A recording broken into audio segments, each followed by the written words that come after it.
रहा था। बारिशें शुरू होने वाली थी। चिड़िया अपने दोस्त तोते और कबूतर से कहती है, दोस्तों अभी तक हमने बारिशों के लिए भोजन जमा नहीं किया। अगर बरसात शुरू हो गई तो बहुत समस्या हो जाएगी। चिड़िया, क्यों ना हम अभी से बारिश के दिनों के लिए भोजन जमा करना शुरू कर दें। ऐसे बारिश के दिनों में हमें दाना ढूंढने की कोई चिंता नहीं होगी। पिछली बार वो दुष्ट उल्लू हमारा भोजन चोरी करके ले गए थे। इस बार हम भोजन किसके घर जमा करेंगे? गोरी कौवी उनकी बातें सुनकर वहाँ आ जाती है। पक्षियों, आप सब ऐसा करें, इस बार बारिशों के लिए भोजन हमारे घर में जमा कर लें। हमारा घर मजबूत भी है और तुम्हारा भाई कालू दाने की रक्षा भी करेगा। गोरी कवि की बात तो ठीक है। कालू कवि और गोरी कवि का घर बहुत मजबूत है और नया बना हुआ है। वहाँ भोजन सुरक्षित रहेगा। फिर सभी पक्षी दाना लेने चले जाते हैं और गोरी कवि भागी भागी अपने घर जाती है। कालू कालू, मैंने सबको पागल बना लिया है। वो कैसे गोरी? कालू, पक्षी बारिशों के लिए भोजन हमारे घर में जमा करेंगे और फिर जब बारिश शुरू होगी तो हम भोजन लेकर यहाँ से भाग जाएंगे।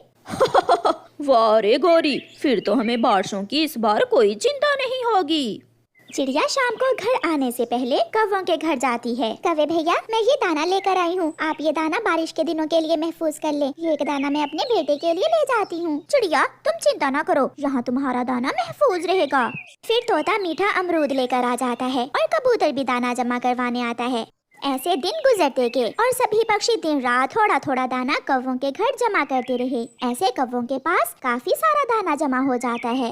कालू, आसमान पर बादल छा गए हैं। हो सकता है कल से बरसात शुरू हो जाए। हम ये दाना लेकर तुम्हारे मामा जी के पास दूसरे जंगल चले जाते हैं। बारिश जरूर होगी, हम आज ही यहाँ से भाग जाते हैं। फिर कौवा और कौवी सारा दाना एक थैले में डालकर अपने घर को बाहर से ताला लगाते हैं और वहाँ से भाग जाते हैं।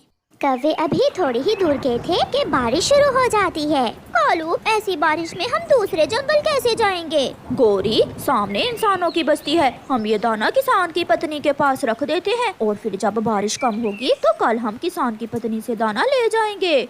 फिर कौवा और कौवी किसान की पत्नी के पास जाते हैं। माँ जी, बारिश बहुत तेज है। हमने ये दाना बहुत मेहनत से जमा किया है। आप ये दाना अपने घर में रख लें और जब बारिश खत्म होगी तो हम ये दाना ले जाएंगे। कौवो, लाओ, मैं ये दाना कमरे में रख देती हूँ और तुम चिंता न करो, मैं तुम्हारा मेहनत से जमा किया हुआ दाना संभाल कर रखूंगी। फिर कौवे वो भोजन किसान की पत्नी को देकर वहाँ से चले जाते हैं। वो बारिश में भीगते हुए अपने मामा जी के घर चले जाते हैं। सुबह से बारिश हो रही थी। अब पक्षियों को भूख सताने लगी थी। चिड़िया अपने बेटे से कहती है, कुकू बेटा, आप घर में बैठे और मैं पड़ोसी कौवों के घर से अपना बारिश के लिए जमा किया हुआ दाना लेकर आती हूँ। मम्मा, जल्दी आना, मुझे बहुत भूख लगी है।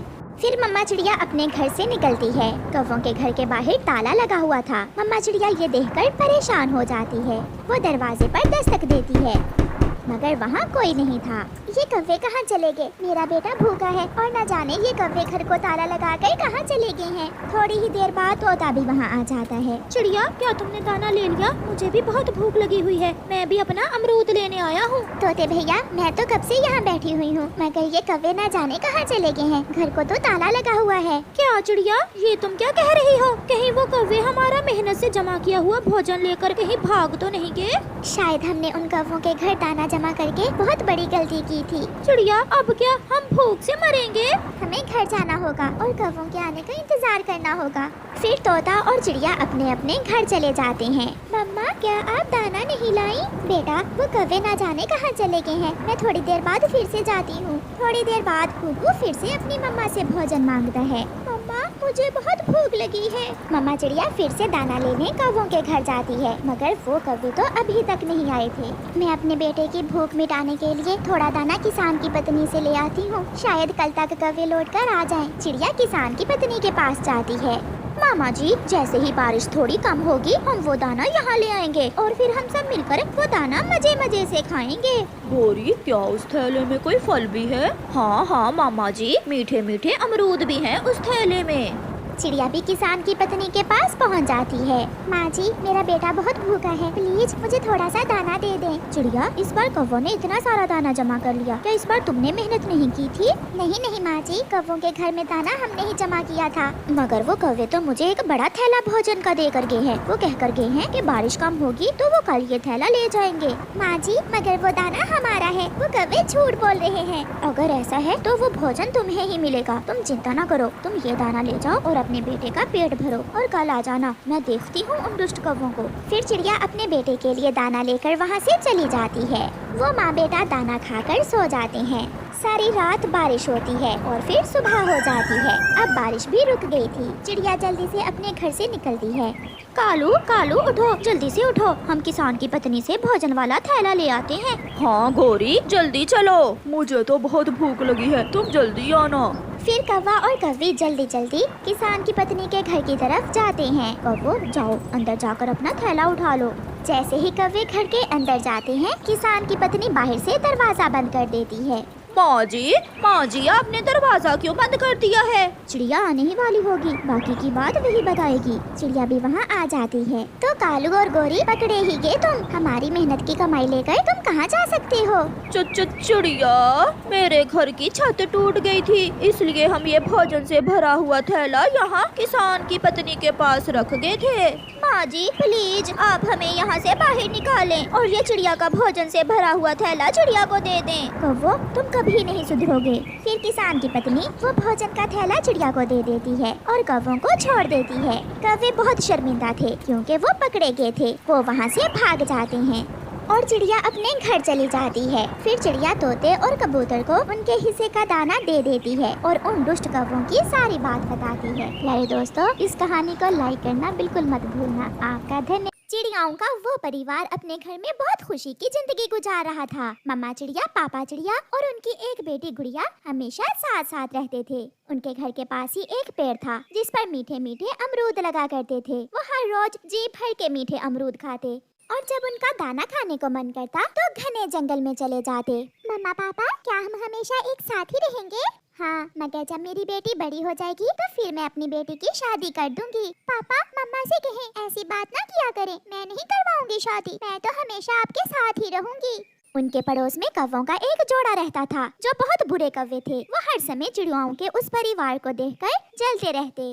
कालू, अगर हम किसी तरह इन चिड़ियों को यहाँ से भगा दें तो उनका घर और वो अमरूदों का पेड़ हमारा होगा। उनका घर नया भी है और सुंदर भी, और उनके पेड़ पर बहुत मीठे मीठे अमरूद लगते हैं। तो फिर कुछ ऐसा करो कालू जिससे वो सब हमें मिल जाए। तुम चिंता न करो, मैं कोई प्लान बनाता हूँ। फिर जब आधी रात होती है तो कालू कौवा अपनी पत्नी गोरी कौवी से कहता है, गोरी कहाँ है? मेरी वो लकड़ी काटने वाली आरी कहाँ है? कालू, क्या तुम पड़ोसियों का पेड़ काटने जा रहे हो? हाँ, अब तो मैं उनको यहाँ से भगा कर ही दम लूंगा। फिर कालू कौवा लकड़ी काटने वाली आरी लेकर अपने घर से निकलता है। वो एक डाल पर बैठकर दूसरी डाल जिस पर चिड़िया का घर था उसे काटने लगता है। वो आरी तेजी से चलाता है, जोर की आवाज आती है और जिस डाल पर कालू कौवा बैठा हुआ था वही डाल टूट जाती है और कालू कौवा नीचे गिर जाता है। मर गया, हाय मर गया, मेरी पसलियाँ टूट गयी। बहुत मुश्किल से कालू कौवा उड़कर अपने घर जाता है। कालू जी, तुमने तो कमाल कर दिया, इतनी जल्दी ही चिड़ियाओं का पेड़ काट दिया। कहाँ गौरी, बहुत बुरा हुआ, मैं डाल काट रहा था कि नीचे गिर गया, मेरी पसलियाँ टूट गई हैं। हाय हाय, मेरे पंखों पर पट्टी बांध दो गौरी, हाय। कालू, जब भी हम उस चिड़िया को नुकसान पहुंचाने की कोई कोशिश करते हैं तो हमारा अपना ही बुरा होता है। मगर कल ऐसा नहीं होगा, मैं कल कोई नया उपाय निकालूंगा। दूसरे दिन गोरी कौवी चिड़िया के पास जाती है। चिड़िया, इस पेड़ पर कोई भूत रहता है, अगर तुम खुद को और अपने परिवार को बचाना चाहती हो तो यहाँ से कहीं दूर चली जाओ। तुम हमारी चिंता न करो गोरी, हम भूत से निपट लेंगे। गोरी आंटी, मुझे तो आप ही कोई भूत लग रही हो। ये चिड़िया इतनी आसानी से ये पेड़ छोड़कर जाने वाली नहीं है। गोरी मन ही मन में ऐसा सोचती है। फिर कालू कौवा गोरी से कहता है, गोरी तुम ऐसा करो, किसी तरह चिड़ियाओं के उस परिवार को पहाड़ों के पास लेकर जाओ। जब वो सब वहाँ एक जगह इकट्ठे बैठे होंगे तो मैं ऊपर से उन सब पर एक बड़ा पत्थर गिरा दूंगा। ये तो बहुत आसान है, मैं आज ही उन्हें पहाड़ों पर ले जाती हूँ। फिर गोरी कौवी भागी भागी रानो चिड़िया के पास जाती है। चिड़िया चिड़िया, मैं पहाड़ों पर जा रही हूँ भोजन लेने, सुना है वहाँ चावल के ढेर सारे पौधे हैं, क्या तुम भी जाओगी? चावल तो मेरी बेटी और पति को बहुत पसंद है, आप यहाँ बैठे, मैं अभी गुड़िया और उसके पापा को लेकर आती हूँ। फिर चिड़िया घर के अंदर जाती है। गुड़िया के पापा, गोरी कौवी बता रही है कि पहाड़ों पर चावल मिल सकते हैं, क्यों ना आज चावल खाने जाएं? मैंने अपने पेड़ से अमरूद खा लिए हैं, मुझे भूख नहीं है। मगर मैं तो चावल खाऊंगी, कई दिन हो गए मम्मा अमरूद खा खा कर मेरा मन भर गया है। फिर गुड़िया अपनी मम्मा के साथ जाती है। गोरी कौवी उन्हें लेकर पहाड़ों पर पहुंच जाती है। गोरी, कहाँ है चावल? यहाँ तो कुछ भी नहीं है। तुम यहाँ बैठो, मैं थोड़ा और आगे देख कर आती हूँ। वहाँ तक। ऊपर कालू कौवा पहाड़ के ऊपर बैठा हुआ था। अब ये बड़ा पत्थर मैं इस चिड़िया के ऊपर गिराकर इसे खत्म कर दूंगा। ऐसा सोचते हुए कालू कौवा बड़े पत्थर को धक्का लगाता है। वो पूरा जोर लगाता है। पत्थर जैसे ही अपनी जगह से हिलता है, साथ ही कौवे का पाँव भी फिसल जाता है। पत्थर और कालू कौवा दोनों ही नीचे गिरते हैं। फुटबॉल की तरह घूमता हुआ कालू कौवा नीचे आता है। बचाओ, बचाओ, मुझे बचाओ। चिड़िया शोर सुनकर अपनी बेटी को लेकर दूसरी तरफ हट जाती है और कालू सीधा आकर जमीन पर गिरता है। कालू, तुम पहाड़ के ऊपर क्या कर रहे थे? मैं वहाँ तुम्हारे लिए चावल ढूंढ रहा था। गोरी भी वहाँ आ जाती है। अपने पति को इस हाल में देखकर गोरी रोने लग जाती है। मेरा कालू कैसे गिर गया? कोई चोट तो नहीं लगी मेरे कालू को? ये पूछो कि चोट कहाँ कहाँ लगी है। गोरी, मेरा पंख, मेरा पाँव, मेरा सर सब टूट गया है। मुझे नहीं चाहिए ऐसे चावल, यहाँ तो बहुत खतरा है। चलो गुड़िया, हम कहीं और जगह से चावल ढूंढ लेंगे। चिड़िया अपनी बेटी को लेकर वहाँ से चली जाती है। कालू, बच गई। आज फिर वो चिड़िया बच गई। तुम्हारे सारे प्लान फेल होते हैं और चोट हमेशा तुम्हारे ही लगती है। अब देखना मैं कैसे आसानी से उस सारे परिवार को मारती हूँ। देखते हैं तुम चिड़िया को मारती हो या मेरी तरह अपने ही पंख तड़वाती हो। मैं बुद्धि से काम लूंगी, तुम्हारी तरह पागल नहीं हूँ मैं। फिर दूसरे दिन गोरी कौवी बुलबुल के पास जाती है। बुलबुल बुलबुल, मुझे थोड़ी सी चूहे मारने वाली जहर तो दे दो। मेरे घर में चूहे बहुत आगे हैं। ये लो गोरी, इसे बच्चों और बड़ों से दूर रखना, ये बहुत खतरनाक जहर है। गोरी वो जहर की बोतल लेकर अपने घर आती है। घर आकर गोरी कौवी मीठी खिचड़ी बनाती है और उसमें वो जहर मिला देती है। अब तो मैं कालू को सरप्राइज ही दूंगी। उसे मालूम ही नहीं होगा कि मैंने कैसे चिड़ियों के परिवार को मारा है। कालू कौवा भी नदी से पानी पीकर घर आ जाता है। कोई उपाय सोचा है गोरी उस चिड़िया के परिवार को मारने का?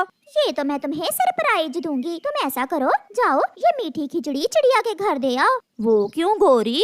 ये सब तुम्हें कल मालूम होगा। तुम जाओ, और हाँ, इसमें से खाना ना, मैंने तुम्हारे लिए ये अलग से खिचड़ी रखी है। फिर कालू कौवा वो मीठी खिचड़ी लेकर चिड़िया के घर जाता है। खिचड़ी की खुशबू कालू कौवे को मस्त कर रही थी। वो जाते जाते रुक जाता है। मुंह से पानी टपक रहा है, इसमें से थोड़ी सी खिचड़ी मैं खा लेता हूँ ताकि मुंह से पानी टपकना तो बंद हो। ऐसा सोचकर कालू कौवा उस जहर वाली खिचड़ी में से कुछ खिचड़ी खा लेता है। वो जैसे ही उड़ने लगता है, जहर के असर की वजह से वो गिर जाता है और वहीं मर जाता है। ऐसे चिड़ियाओं का वो परिवार तो हंसी खुशी उसी पेड़ पर रहता है, मगर गोरी कौवी का घर उजड़ जाता है। मैं बहुत बुरी हूँ, मैंने अपने ही हाथों से अपने पति की जान ले ली। किसी का घर उजाड़ते उजाड़ते मैं अपना घर ही उजाड़ बैठी हूँ। प्यारे दोस्तों, इस कहानी से हमें सीख मिलती है कि जो किसी का बुरा सोचता है उसका हमेशा खुद का ही बुरा होता है। प्यारे दोस्तों, आप जल्दी से इस कहानी को लाइक